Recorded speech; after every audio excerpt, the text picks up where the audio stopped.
Welcome in. You're listening to Locked On Now NHL, local experts on the biggest stories on the ice. I'm your host, Kainani Stevens. Thank you for making Locked On Now your first listen every single weekday. We've got a full slate of games from Thursday, and all of our Locked On NHL hosts are here to recap them for you. We're going to start out with Minnesota Wild's winning streak coming to an end in last night's biggest game. The biggest game. The Pittsburgh Penguins gave up a goal in the third period that allowed the Wild to tie the game in Minnesota last night, but Pittsburgh overcame the pressure of that road crowd and able to get a win in overtime. A Locked On Penguins host gives you all the details from a good one in St. Paul. Hey everyone, Hunter Hody is here with the Locked On Penguins podcast, back with another Locked On Now, as the Pittsburgh Penguins get a 4-3 win over the Minnesota Wild and snap their 7-game winning streak in the process. This game had literally everything. It just, there was a playoff feel to it. I mean, the Penguins have been playing playoff games for basically the last 2 or 3 weeks now. But when they gave up that tying goal in the third period, they really blew the Wild right off the ice and responded the right way. And then in overtime, Evgeny Malkin gets the game-winning goal. Obviously, Jason Zucker, being back for one game, gets an assist on his first shift, and then gets potentially seriously injured is not good. We're going to have to wait to see the diagnosis on that. But this was a tremendous hockey game outside of some pretty, physical plays. And, I can't wait to see what happens here down the stretch with this team. The Penguins are back in action on Saturday against the Colorado Avalanche. For more on the Pittsburgh Penguins, check out the Locked On Penguins podcast wherever you get your podcasts. The Minnesota Wild had won 7 games in a row before they fell to the Penguins in overtime. Our Locked On Wild host goes over how Minnesota's hot streak came to an end. Kirill Kaprizov ties Marian Gaborik, but the Wild end up falling ultimately in overtime. Hey everybody, Seth Topal, host of Locked On Wild, your daily Minnesota Wild podcast, recapping a 4-3 overtime loss for the Minnesota Wild at the hands of the Pittsburgh Penguins.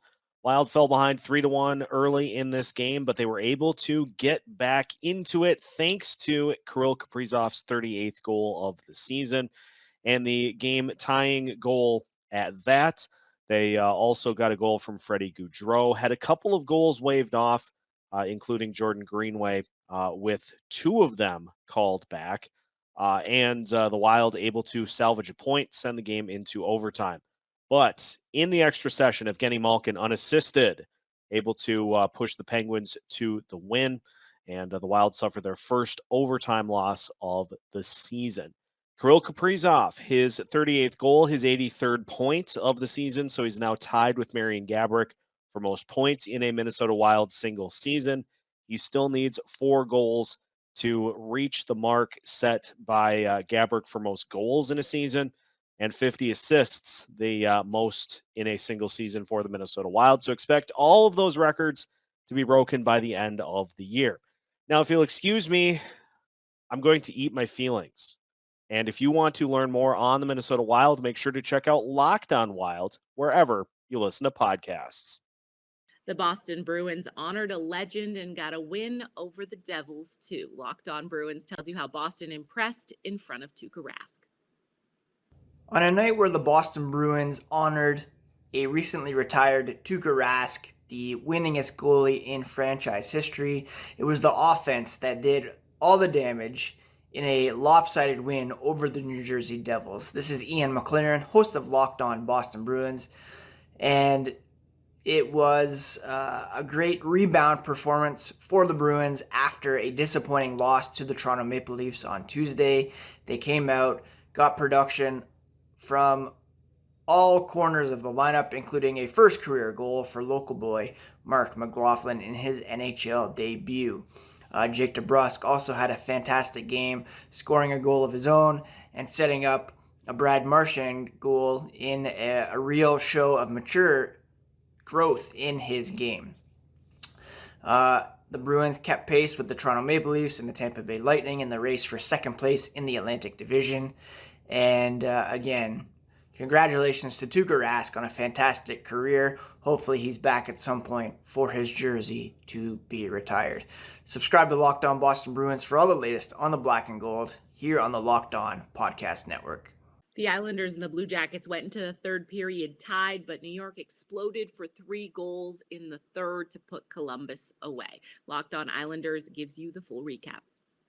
Gil Martin of Locked On Islanders here. Islanders dominant in the first period, very good in the third period. That's enough to beat the Columbus Blue Jackets 5-2. Some timely saves by Semyon Varlamov, but you know what? Matthew Barzal really played one of his better games. When Barzal is on, he is skating and creating plays with his speed and with his passing ability. When he's off, he's skating and creating turnovers and sort of just wasting time. Well, tonight, not only did he create plays, but he scored on a breakaway using his speed. For Matthew Barzal, a strong overall game. You add to that the timely saves of Semyon Varlamov, and you've got a 5-2 win.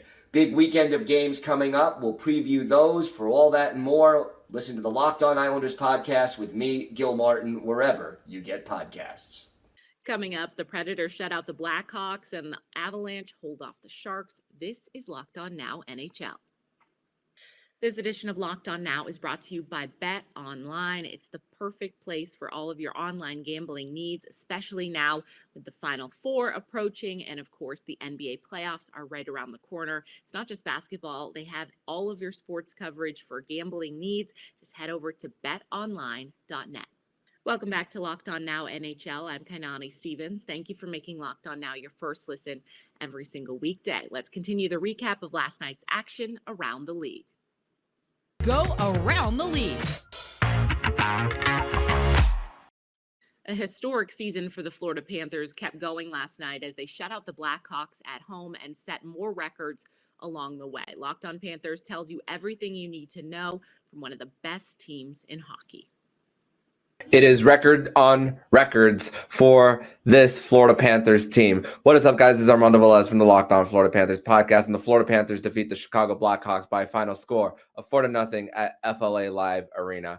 So this was a game where Andrew Burnett put a lot of different mix-ups in its lines, putting Ryan Lomberg in the top six, Anthony Duclair back on the top line, and Sam Bennett shifted down to third line center with Noel Chari out and Anton Lundell still out as well. But this was a game where a lot of records were set. The Florida Panthers, even though they got a goal called back early in the first, it took a little bit to get to Colin Delia of the Chicago Blackhawks, but they were able to get it through on a goal by Alexander Barkov early on, and he had two of them in this one, including a power play on the 5-on-3. Ryan Lomberg also got on the scoreboard as well, Gus Forsling as well. But Sergei Bobrovsky, 37 of 37 for a shutout. So it's probably the best performance Sergei Bobrovsky has had in a Florida Panthers sweater.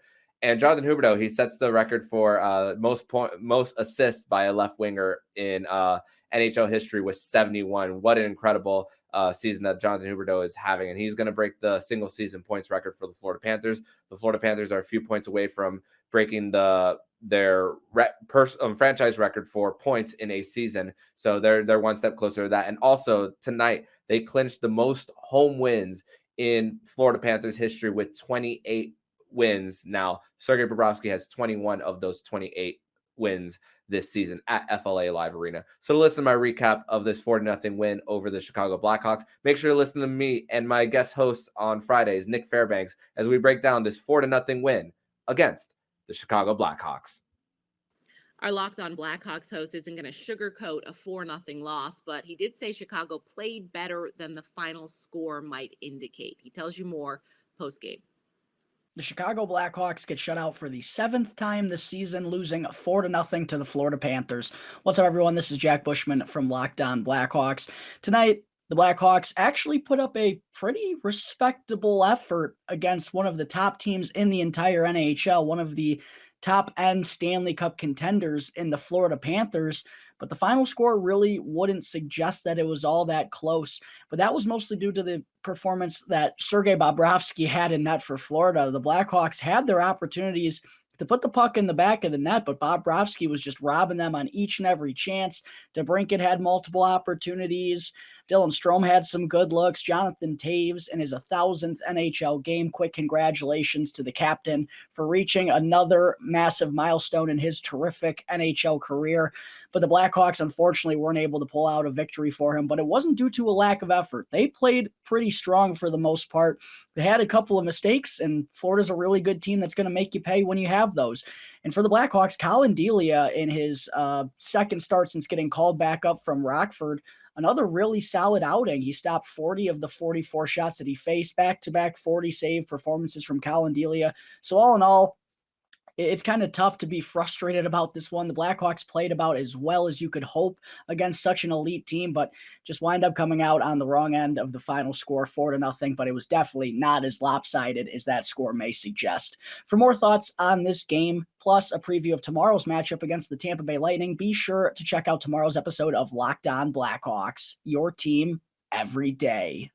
The Colorado Avalanche have been really hard to beat for everyone this season, and the Sharks just didn't have enough in the tank on Thursday to get it done. Our Locked On Sharks host tells you why.